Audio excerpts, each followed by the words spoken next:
Assalamualaikum warahmatullahi wabarakatuh. Nama saya Nura Saskia Lestiana, NIM 1914-20135, jurusan Perbankan Syariah kelas D semester 3, Fakultas Ekonomi dan Bisnis Islam, UIN Sultan Maulana Hasanuddin Banten.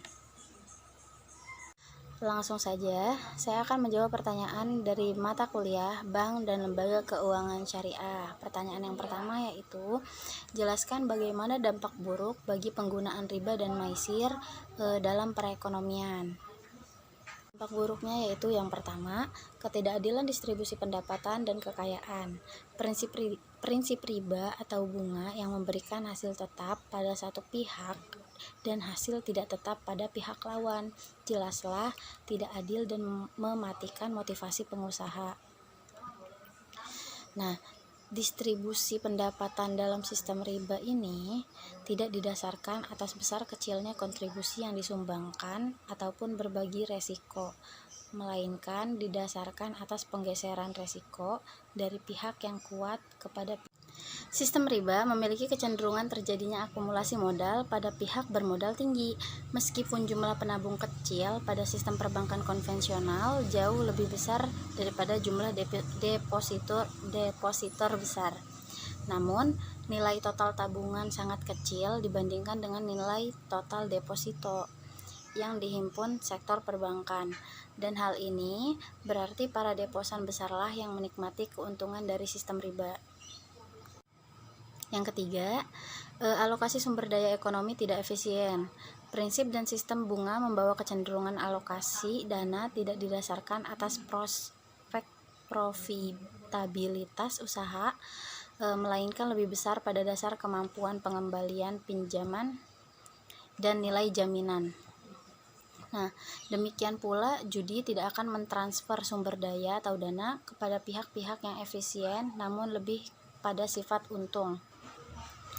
Dengan demikian, bisa dibayangkan apa yang akan terjadi jika sumber daya ekonomi dikuasai oleh masyarakat yang tidak produktif, maka pertumbuhan ekonomi pun akan lebih lambat dengan diikuti distribusi yang tidak merata. Yang keempat, terhambatnya investasi. Nah, sebenarnya riba atau bunga itu merupakan biaya sosial investasi. Semakin tinggi tingkat bunga yang berlaku, maka semakin besar pula biaya yang ditanggung dalam investasi. Para investor itu hanya akan mampu melakukan investasi jika tingkat keuntungan yang diharapkan mampu menutup tingkat bunga pasar. Dengan demikian, bunga berperan seperti tembok penghalang investasi, di mana dengan makin tingginya bunga akan makin sulit pula investasi yang dilakukan. Dan pada sisi lain berdampak pula pada tingginya tingkat inflasi. Soal nomor 2. Jelaskan fungsi dari Dewan Pengawas Syariah pada Bank Syariah dan sebutkan fatwa DSN terkait tabungan serta jabarkan akad apa saja yang digunakan pada produk tabungan Bank Syariah. Nah, tabungan itu ada dua jenis. Yang pertama, tabungan yang tidak dibenarkan secara syariah, yaitu tabungan yang berdasarkan perhitungan bunga. Nah, yang kedua ada tabungan yang dibenarkan, yaitu tabungan yang berdasarkan prinsip mudharabah dan wadiah. Ketentuan umum tabungan berdasarkan mudharabah itu yang pertama, dalam transaksi ini nasabah bertindak sebagai sohibul mal atau pemilik dana, dan bank bertindak sebagai mudorib atau pengelola dana.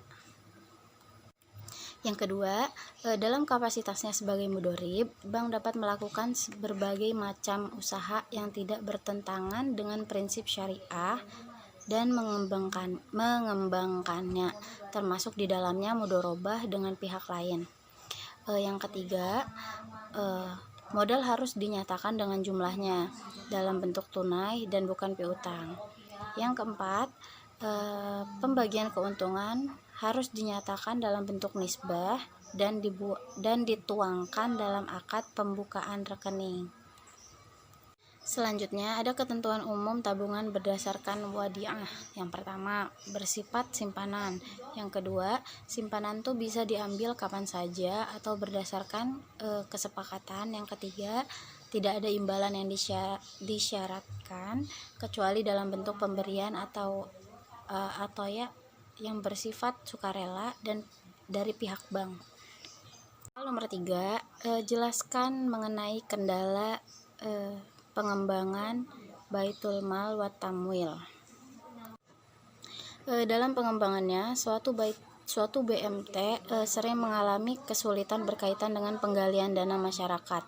Nah, dalam hal ini apa yang terjadi? Apa yang menjadi harapan BMT itu sendiri berkaitan dengan payung hukum belum pas, akibatnya para pengelola terasa gamang dalam mempromosikan produk-produk simpanannya, yang pada gilirannya masyarakat merasa ragu untuk menginvestasikan dananya di BMT.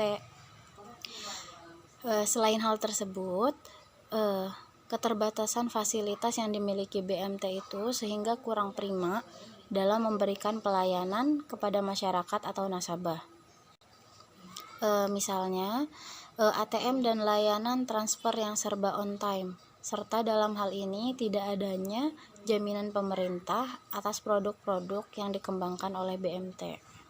Selanjutnya, kendala lain yang menjadi hambatan bagi BMT untuk mengembangkan produknya adalah yaitu pendirian BMT baru yang terlalu mudah, terkesan asal jadi, asal berdiri, diperparah SDM yang kurang mumpuni.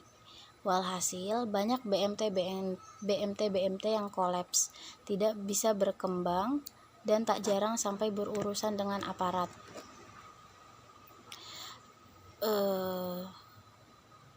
Tentunya hal ini juga menambah suramnya wajah per-BMT-an di tanah air. Eksistensi BMT yang terhitung baru sehingga kiprahnya di masyarakat kurang dikenal secara luas. Soal yang nomor 4 yaitu jelaskan perbedaan antara asuransi syariah dengan asuransi konvensional. Jadi ada 7 perbedaan yang mendasar pada asuransi konvensional dan asuransi syariah ini. Antara lain yaitu yang pertama, asuransi syariah ini memiliki Dewan Pengawas Syariah atau DPS yang bertugas mengawasi produk yang dipasarkan dan pengelolaan investasi dananya. Sedangkan pada asuransi konvensional tidak ditemukannya adanya Dewan Pengawas Syariah ini. Yang kedua, akad yang dilaksanakan pada asuransi syariah ini berdasarkan tolong-menolong, sedangkan asuransi konvensional itu berdasarkan jual beli. Yang ketiga, investasi dana pada asuransi syariah itu berdasarkan bagi hasil atau mudharabah, sedangkan pada asuransi konvensional memakai bunga sebagai landasan perhitungan investasinya. Yang keempat, kepemilikan dana pada asuransi syariah itu merupakan hak peserta. Perusahaan hanya sebagai pemegang amanah untuk mengelolanya. Sedangkan pada asuransi konvensional, data yang terkumpul dari nasabah itu menjadi milik perusahaan, sehingga perusahaan bebas menentukan alokasi investasinya. Yang ketujuh, pembagian keuntungan pada asuransi syariah itu dibagi antara perusahaan dengan peserta sesuai prinsip bagi hasil dengan proporsi yang telah ditentukan. Sedangkan pada asuransi konvensional, seluruh keuntungan itu menjadi hak milik perusahaan. Cukup sekian dari saya. Wassalamualaikum warahmatullahi wabarakatuh. Yang kelima, dalam mekanismenya, asuransi syariah itu tidak mengenal dana hangus yang seperti yang terdapat pada asuransi konvensional. Jika pada masa kontrak peserta tidak dapat melanjutkan pembayaran premi dan ingin mengundurkan diri sebelum masa reversing period, maka dana yang dimasukkan dapat diambil kembali kecuali sebagian dana kecil yang telah diniatkan untuk tabarruk. Yang keenam, pembayaran klaim pada asuransi syariah itu diambil dari dana tabarruk atau dana kebajikan. Seluruh peserta yang sejak awal telah diikhlaskan bahwa adanya penyisihan dana yang akan dipakai sebagai dana tolong-menolong di antara peserta apabila terjadi musibah. Sedangkan pada asuransi konvensional, pembayaran klaim diambil dari rekening dana perusahaan.